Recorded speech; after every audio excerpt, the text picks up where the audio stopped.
Muy bien, vamos a iniciar entonces este periodo preeleccionario, etapa de campaña, con los principales candidatos que vamos a tener aquí en la provincia de Córdoba. Por eso vamos a saludar ya mismo a Soledad Díaz, que está esperándome del otro lado. ¿Qué tal, Soledad? Buenas noches, ¿cómo le va? Hola, buenas noches, ¿qué tal? ¿Cómo están? Bien, bueno, José Ravalli te saluda en este caso y sobre todo para charlar un poquito primero de este gran frente de izquierda que va a llevar, y corregime si no es así, al MST, al Partido Obrero que representás, al Nuevo Más y a la Unión Popular Federal, que son los 4 partidos que van a participar de esta PASO para dirimir y para determinar quiénes serán los candidatos de izquierda para las próximas elecciones de noviembre. ¿Será así? Te corrijo, se presentan en estas internas, por un lado, el Partido Obrero con la lista obrera y popular, por otro lado, el MST, y además se presenta otra lista que es la de Izquierda Socialista y el PTS. Esas son las 3 listas que se presentan en la interna del Frente de Izquierda Unidad y que, bueno, sin duda van a definir las candidaturas, van a definir cómo se va a direccionar la campaña posteriormente en las definitivas que van a terminar resolviendo los diputados y senadores. Entre estos partidos se va a definir quiénes serán los candidatos el 12 de septiembre y ya de allí en adelante la campaña para que ver si son elegidos o no en noviembre. Así es, como vos lo has dicho. Bueno, nosotros yo primero te quiero preguntar, Soledad, primero te quería preguntar, para mucha gente que pueda conocerte o no, legisladora provincial, pero que te conozca, ¿de dónde venís? ¿Qué has hecho en tu vida? ¿Siempre has militado en política? ¿En qué has trabajado? Un poco para que te conozcamos y después que nos digas cuáles son los fundamentos de por qué estás allí en esa candidatura. Por supuesto, cómo no. Bueno, yo milito en el Partido Obrero desde que comencé mis estudios en la Facultad de Derecho y Ciencias Sociales. Yo soy abogada. En primera instancia milité en la Unión de Juventudes por el Socialismo, que es la juventud del Partido Obrero. Posteriormente continué militando siempre con mi profesión, poniéndola al servicio de las causas obreras y populares, en este sentido incluso también apoyando la recuperación de importantes gremios en nuestra provincia de manos de la burocracia sindical, en la lucha por los derechos laborales de los trabajadores.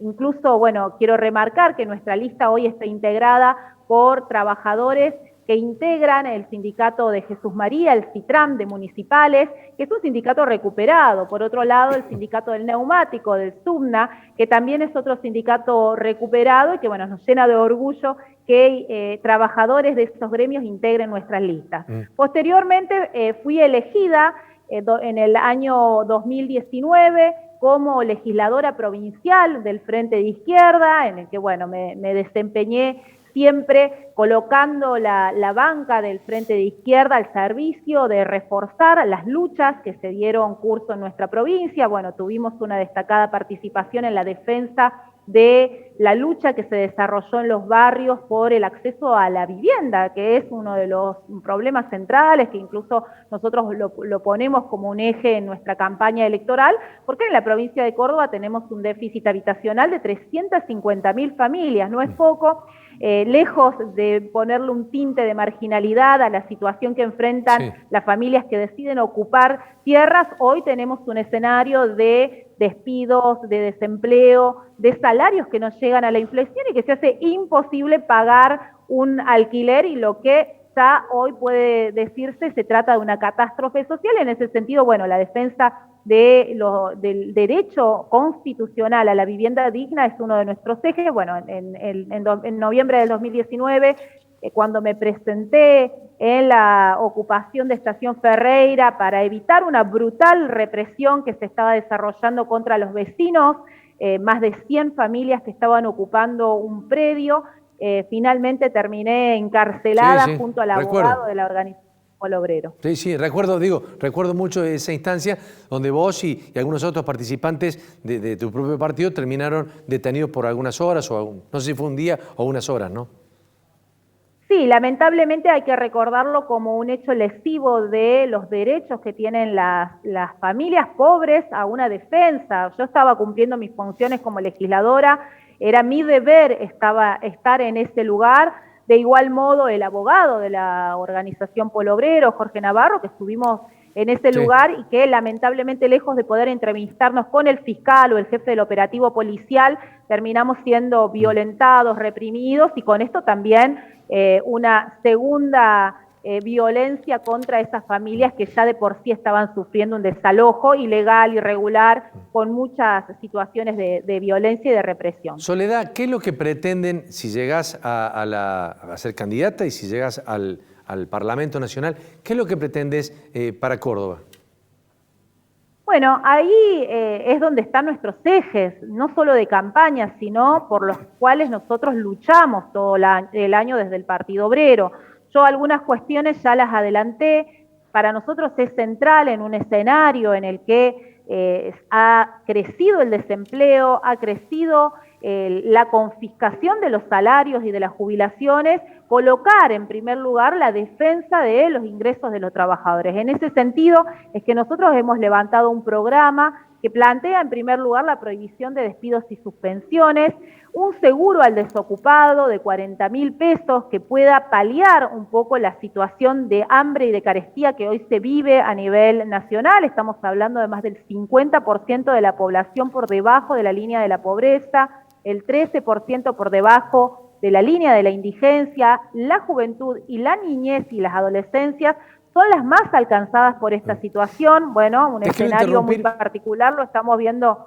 Sí. No, perdóname, te quiero interrumpir para que no se me pase después. Cuando hablaste de, y varias veces he escuchado los reclamos de ustedes, de suspender, o sea, que haya una cláusula de suspensión de despidos en el país.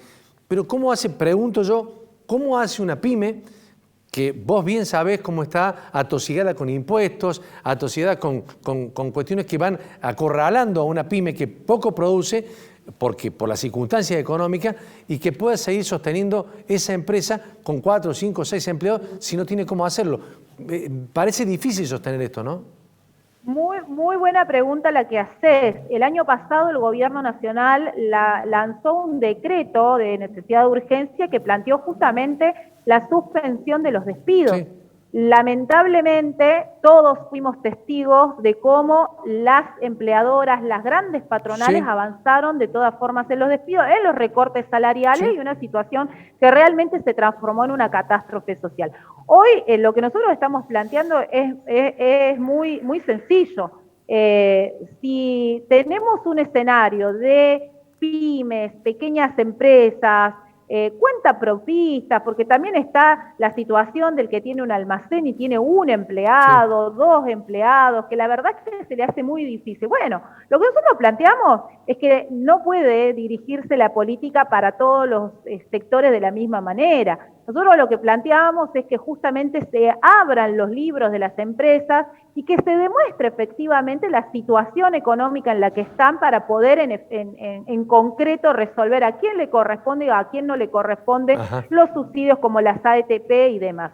Lo que hemos visto es todo lo contrario. Durante la pandemia vimos cómo las grandes patronales, los techín, los diferentes sectores despidieron trabajadores, avanzaron en los recortes salariales, se enriquecieron a costa de los beneficios, las exenciones que establecía el Estado, mientras otras empresas pequeñas, digamos sectores, cuentapropistas, almacenero y demás, tuvieron que cerrar. Sí. Entonces, bueno, nosotros lo que planteamos es que exista una claridad respecto de esta situación y que no se efectúe una política en beneficio de las grandes patronales. Para eso es necesario empezar por abrir los libros, blanquear la situación económica y el respaldo que tienen estos sectores que no pueden continuar con la actividad económica, para, en definitiva, poder direccionar en ese sentido la ayuda que corresponda por parte del Estado y sostener los puestos de trabajo. Todo lo contrario de lo que ha ocurrido en la Argentina, ¿no? Es más, digo,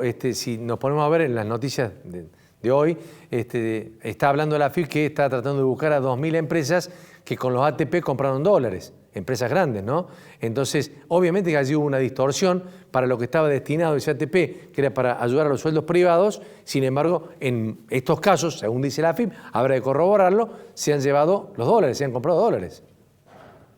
Por supuesto, ese es uno de los temas centrales. Bueno, inclusive cuando se discutió el año pasado el tema de los impuestos a las grandes fortunas, nosotros tuvimos una posición desde el Frente Izquierda, desde el Congreso, con los diputados que ocupan las bancas del Frente de Izquierda respecto de la necesidad de que sean estos sectores los que paguen la crisis. Bueno, hubo fuertes reticencias, todo un lobby parlamentario para evitar que efectivamente a través de una ley se pudiera establecer un impuesto a quienes más se han beneficiado, inclusive durante la pandemia, y se han enriquecido y han fugado capitales al exterior y bueno, y han dejado el escenario que hoy vivimos en Argentina, como bien lo planteaba hace unos minutos, un crecimiento enorme de la pobreza, del hambre, de la miseria y un desempleo que no es consecuencia, por supuesto, solamente de la pandemia, sino de una política general que se viene desarrollando desde este año y que no es simplemente de un gobierno de Alberto Fernández, sino que viene, digamos, de manera cíclica entre todos los que han gobernado y que han llevado al país a esta situación. La última pregunta que te hago, Soledad, tengo que ir cerrando el programa, pero vinculado a esto, un país, por lo menos lo que se ve, un país que tiene, por un lado, una actitud populista, gobierno populista, o por otro lado el conservadurismo o neoliberalismo o la economía de mercado. Son extremos muy distantes. ¿Qué es lo que proponen ustedes ante este escenario? No, nosotros rechazamos en primer lugar una falsa polarización de la elección. Acá el gobierno de Alberto Fernández asumió el gobierno planteando que venía a terminar con el ajuste del macrismo y sin embargo hoy lo que estamos viendo es cómo se va dosificando ese ajuste, en primer lugar con el ataque a las jubilaciones, que incluso en la provincia de Córdoba tiene parangón en el robo jubilatorio de la caja de jubilaciones provinciales que hizo el gobierno de Schiaretti entre gallos y medianoche, aprovechando justamente la pandemia para poder llevar adelante esa medida que no es más que un intento de armonización con las jubilaciones a nivel nacional y lo que implica seguir pagando la deuda externa y acordando con el Fondo Monetario Internacional que requiere justamente de este tipo de reformas antiobreras. Sí. De la misma manera han cogobernado cuando todo el kirchnerismo le votó más de 100 leyes de ajuste durante el gobierno macrista. Es decir, que hay una política de retroalimentación entre dos extremos que se muestran como oposición, pero que en realidad defienden la misma política de avanzar en los acuerdos con el Fondo Monetario, de beneficiar a las patronales, a los banqueros y fundamentalmente de continuar pagando una deuda externa usuraria con el hambre del pueblo. Nosotros lo que estamos planteando es justamente lo contrario, es que en la Argentina se está abriendo paso una enorme movilización de diferentes sectores, tanto del movimiento de trabajadores que avanzan en la recuperación de los sindicatos. Bueno, yo hace un momento contaba esta situación en el sindicato del neumático, en el sindicato de Jesús María. Tenemos también el movimiento de mujeres de la diversidad. Tenemos a la juventud que hoy rechaza la precarización laboral, bueno, el ataque a la educación pública. Es decir, que todos estos procesos, al igual de lo que está ocurriendo en Latinoamérica, tienen que darle curso a un ascenso de la izquierda como una alternativa política y bueno, en eso empeñamos todos nuestros esfuerzos desde la lista del Partido Obrero. Soledad, muchas gracias por tu tiempo, muy amable, y estaremos seguramente renovando los contactos en los próximos días con todos ustedes. Un abrazo grande.